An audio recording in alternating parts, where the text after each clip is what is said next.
Hey, what is up, everybody?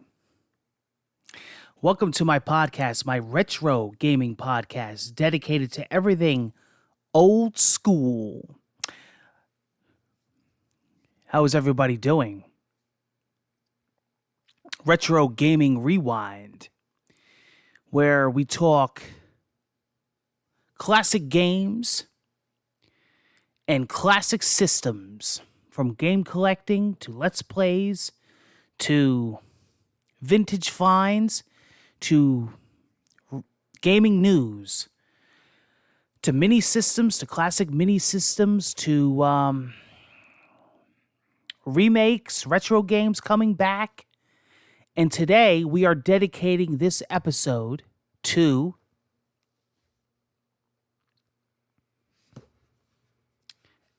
the Evercade by Blaze Entertainment. Now, at the time of this recording, my review is up. It's been up.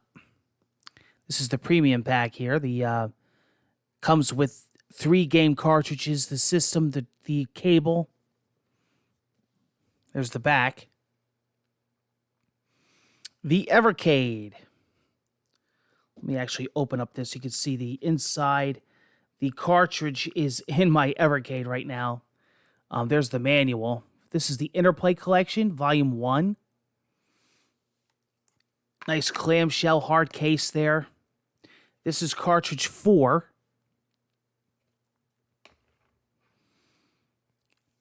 Yeah, so definitely go check out my review for the full. It's like a half hour. The first half, we're talking about the system. We're actually zooming in on it. And then the second half, I'm actually sitting in front of the camera and talking to you guys about my thoughts on it. It's an in-depth look, in-depth review of what I think of the system. And basically what I'm going to talk about today on this podcast, because I'm going to dedicate, if you go back to my first episode of this podcast, we were actually talking about the Evercade when I was waiting for it. Yeah, I absolutely love it. If you are into retro gaming and you want physical media, meaning you're a collector and you want these on your shelf, go for it. You know, I mean, watch my in-depth review, but I mean, overall, I'm all for it. Blaze Entertainment is a fantastic company. They are great people. I'm talking with them all the time. I've had long discussions with them. They're just fantastic. I got them on Facebook. I got them on Twitter. I got them on Instagram. The guys are just amazing. They're so interactive. They're so social with people. They're always liking and retweeting my stuff.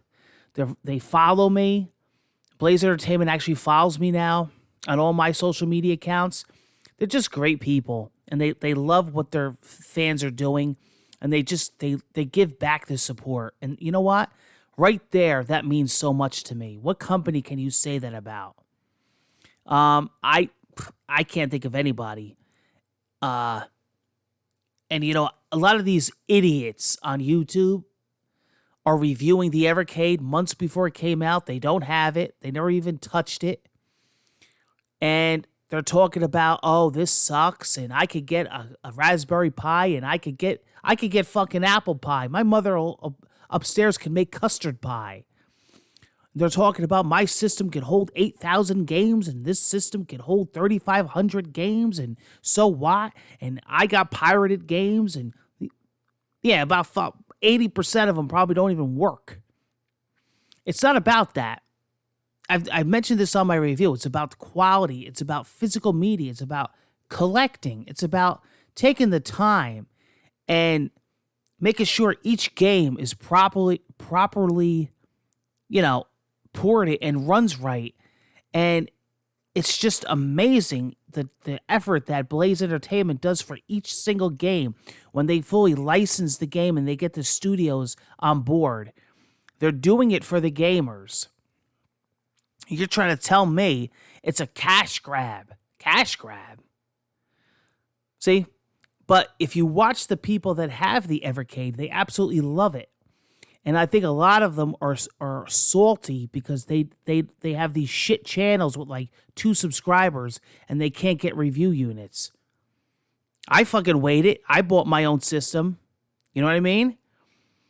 I mean, it is what it is.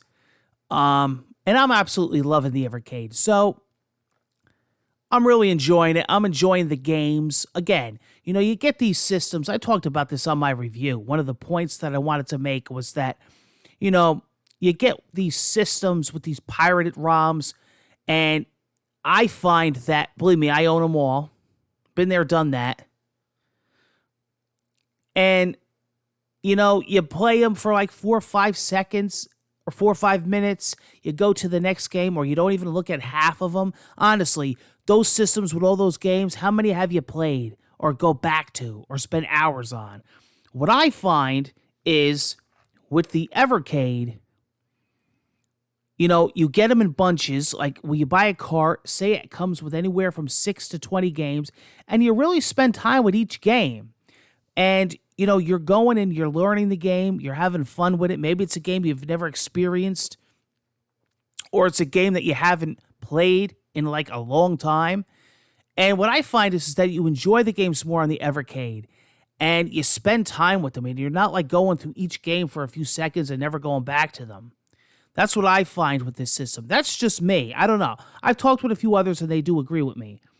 And, as you're playing the game, you're taking a break, and you're going like this, and you're looking through the manuals. It really is just like we used to do back in the day with games, especially retro games, when companies really took the time and went all out with packaging. And you just don't get that with these other pirated systems. So hats off to Blaze. I think what they're going for is really aimed for people like us. And I get it. It's either you get it or you don't. Those guys don't get it. And, is it flawless? Is it perfect? Absolutely not. Absolutely not. Nothing is. Except the Dreamcast. But anyway, so yeah, absolutely love this system. It's fun. It does exactly what it's supposed to do. And I can't wait for the future of it. And I hope they support the crap out of it. And I can't wait to see what cart. It's exciting also. When they announce carts, they make like a big momentous event out of it. And I'm always waiting for the next cart to be released. And now what they've been doing is they've been announcing like the collection, and then little by little what games are on that collection. That's really cool. They're really pumping the people up and getting them excited. And that's cool. That's great. They got a great marketing team, and they know who their audience is. Is it for everybody? No, absolutely not. But they know who their audience is, and, that's who's buying it. And I got to tell you, I didn't mention this in my review. Actually, this was one of the points that I forgot to mention. That, this is also a great way to get new people, younger people into retro gaming that love the Switch. It's the handheld aspect of it, but you can also plug it into your television. Because I'm going to tell you, my 5-year-old comes over and he sees the Evercade laying on the table, and he picks it up and he plays Earthworm Jim, and he's like, yeah, this is cool. So, you know what? That's awesome. What better way to get the younger kids into these games? Games, they weren't even a thought. I mean, now they're playing these games, and it's like, how awesome is that? They're going back to learning the roots of gaming. Instead of always going back to Roblox or Minecraft, they're going to where it started, especially like with the Atari collections. I mean, how cool is that? Evercade is doing that, and the other systems I noticed don't do that. They see the Evercade laying there, they pick it up. Sure, you could get tons of other systems to do all that, but the Evercade seems very appealing to people. I lay it on my coffee table, and everybody comes over and says, what is that? And I tell them, and then especially when they see the physical media, they're all into it. And also the quality, it's just, it really is awesome. And I think Blaze, really needs to be praised because I think they're doing a great job. And I think they really do care about their product. I think the pricing is good. The pricing of the systems, the pricing of the bundles, the pricing of the carts. I noticed some wacky things happening on Amazon, especially with the Namco collections. But you know what? That's going to happen. You get these scalpers that are going to price gouge things. That's really out of Blaze's hands or anybody's hands. We see this happening. Let me tell you something. I lived through the Amiibo era, and I still do. You want to talk about jacking prices up? That was a freaking thing that I mean, an Amiibo would be released, and the next day or that day you would go on eBay and it would be like this astronomical price. So you know what? There's going to be scalpers out there that are going to do that. It's a shame, but Evercade is dedicated to telling everybody that they are going to be restocking. I believe they said the next biggest restock is August. But you know what? That just tells me that, they're selling out, and that's good, and they're selling their product, and they're going to work on getting more out for everybody. So that's a great thing. It seemed like forever that it took me to get mine. Amazon was really, really, really slow. And you want to talk about delay after delay. They would give me one date. Then it was like, let's see, May 29th, then June 4th, then June 18th. Oh, it was just like, I never really, until I got that shipping confirmation, I never thought the freaking Evercade, I was going to get it. And then you had another company, Funstock, that was also doing it. It's not like a world release where you could go to GameStop, you could go to Walmart, Best Buy. So you were limited to where you could get the Evercade. So, and especially now with the pandemic and everything, it wasn't like, we could go shopping anyway.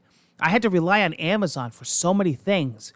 And they were just absolutely terrible the past few months. I mean, terrible. I still got things lost in shipping. Big major releases, video games. Nothing was on release date. Whether it was video games, movies, music, books. It was terrible. I order a lot of camera equipment and camera gear. It was terrible. It was a horrible, horrible thing. But yeah, I mean, they're trying to get their product out to people, and that's the best they could do. They're not, a massive company.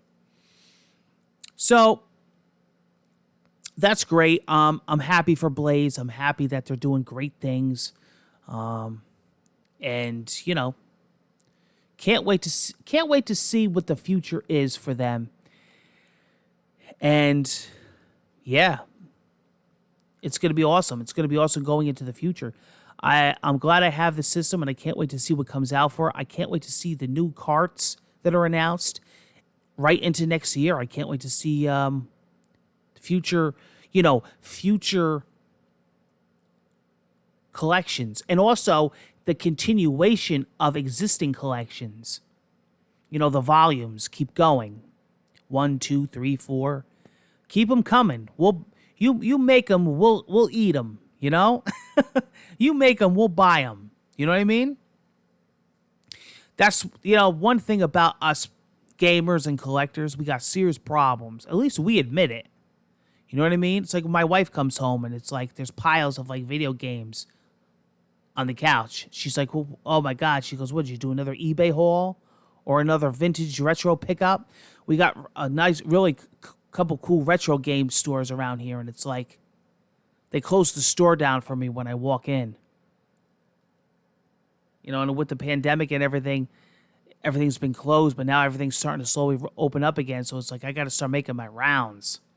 It's like I got to start making my rounds again. between collectibles and but that's what's cool about the Evercade is that you could go back to collecting and with the number, you're always trying to get them all in order. You don't want to miss any of them. So that's really cool, right? As a collector, but I think overall, I think these people that are like cutting the Evercade up, I take the time because I like to listen to both sides, and I take the time and I'm listening to them, and it's like they don't get it, and I understand, it's not for them, it's not marketed for them.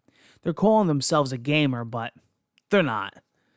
Um, or it's just they're not into it for whatever reason. Um, but I think it's just, I think it's a great fun system. I think that if you buy it, you're gonna love it. You're gonna really, really like it. Um, I just go down the list on each cartridge and play each one and check everyone out. And both in handheld mode and both on the television. I made some recommendations of what I think should happen in the future. I think a paddle, dedicated controller would be cool. So, or like a dock, very similar to the Switch. I think that would be really cool. So we'll see. But, there's a lot of different things that could happen, a lot of different iterations and options. The screen, I'm very happy with the screen. The screen is nice and rich in color. The viewing angles aren't the best, but you know what?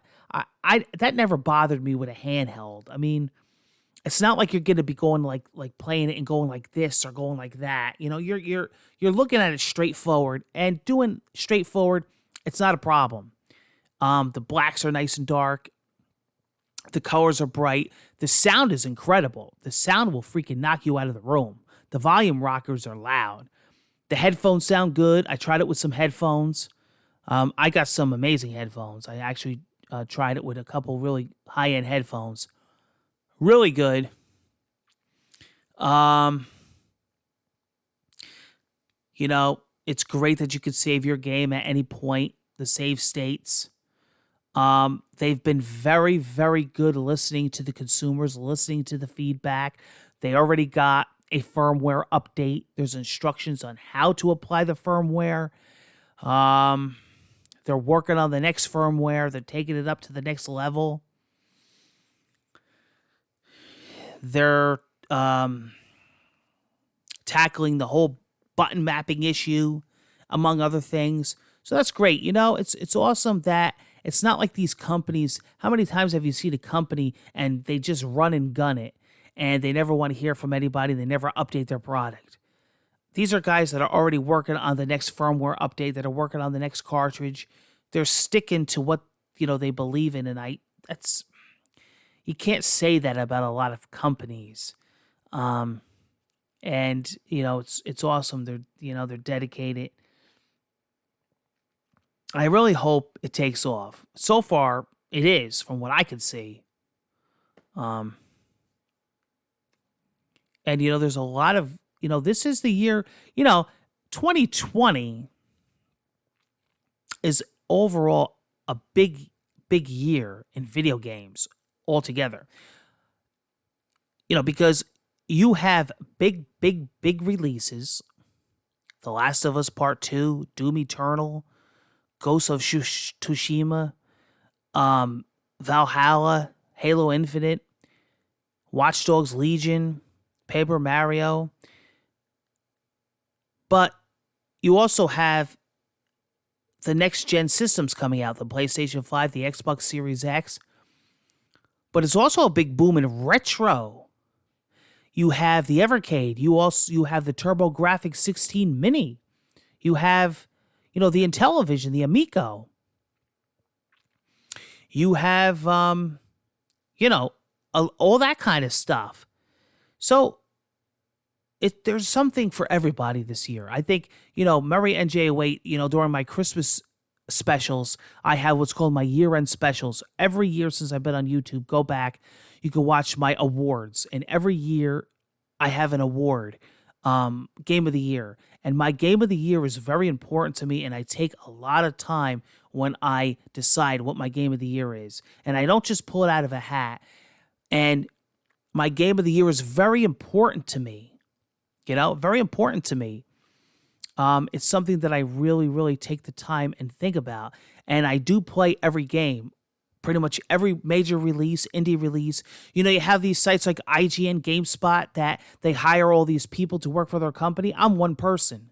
And I guarantee you I play more than all those people combined. I know for a fact I spend in the thousands a month on games. I play them all. From mobile to indie to handheld to every PC game to every console game to every DLC, I play it. So when I go and do my game of the year every year, I have seen and compared everything together. And I'm going to probably do like a retro maybe subgenre this year of just game of the year for retro, because there's so much of it. I picked up a Commodore 64 Mini this year. I've been playing a lot of my Genesis Mini. It's so much easier than pulling out, the original systems. I mean, I got a couple in the other game room hooked up, but I got my Game Gear, my my GameCube, my Dreamcast, my PS2, and all that. But I mean, I got over like 100 and something systems. Most of them are in crates and in totes, So it's cool. It's just another way to play retro games. And you know what? Why wouldn't you want that? Why wouldn't you want another easy way to get access to a whole mess of games? The UI, the menu system is nice and fast. It loads up your game in no time. Bring it with you on the go. Your Evercade, it's great in the car. 4 to 5 hour battery life. I'm actually charging mine now. I'm going to be checking out some more games tonight. And, yeah, good stuff. That's all I got to really say about the Evercade. I mean, it's an awesome system. And who doesn't like, some good old games? Because we play the new ones all the time. I know I do. It's like, with music, I listen to all genres of music. But, not, my main genre of music is metal. But it's not like, at night I don't want to, zone out and listen to like fucking different stuff, like mellow stuff or instrumental to get a break. So I'm playing all these new releases to try to cover them on my channel. It's nice to take a break and play some old retro games. And I think the Evercade it's fantastic for that. I think it's perfect for that. Back in the day, I used to load up ROMs on my PC, and me and my buddies would have a retro night. We used to get a split keyboard, and we used to just fucking play for hours on fucking PC. We used to have every kind of emulator you could think of, 2600, a fucking 5200, 7800, fucking ColecoVision, and we would just fucking hammer it and play till the next morning. And then we used to watch some old school movies. That was some fun shit. And then we used to fucking go in the living room and just play Gears of War all night. Really change it up. Some Marcus Phoenix. Those were the days. Oh boy. Oh, and we used to hook up our Atari Jaguars and used to play some crazy shit on that system. But yeah, I mean, fun stuff. Great memories, fun stuff. And that, that's another thing too with the Evercade. It brings back such memories, when you're playing a game. It's like, it's memories, it brings back a lot of stuff that you remember because you think back when you played the original or on that system, and then you're like, oh, wow, I'm playing this again in my hand. Who would have thought? Who would have thought back in the day you would be playing these on your hand in general, on the go? Nobody even could imagine it. I mean, asteroids on the go, you know what I mean? All right, guys, I'm going to wrap this up. This was my Evercade Retro podcast dedicated to the Evercade. Make sure you check out my review because I go in depth and I cover everything about the system. Live from the gaming room. You want to check that out. Check out all my other stuff on here. Check out past episodes. Check out future episodes. Check out Let's Plays, unboxings. We cover it all on here. Music, video games, Photoshop, travel vlogs, whatever you want, we got. Movie collecting, Blu-rays, 4Ks, technology. Cool stuff. Murray and J08. Take care, everybody, and I'll be seeing you on the next podcast. I'll be seeing you on the next video. Be well, everybody. Be safe. Take care.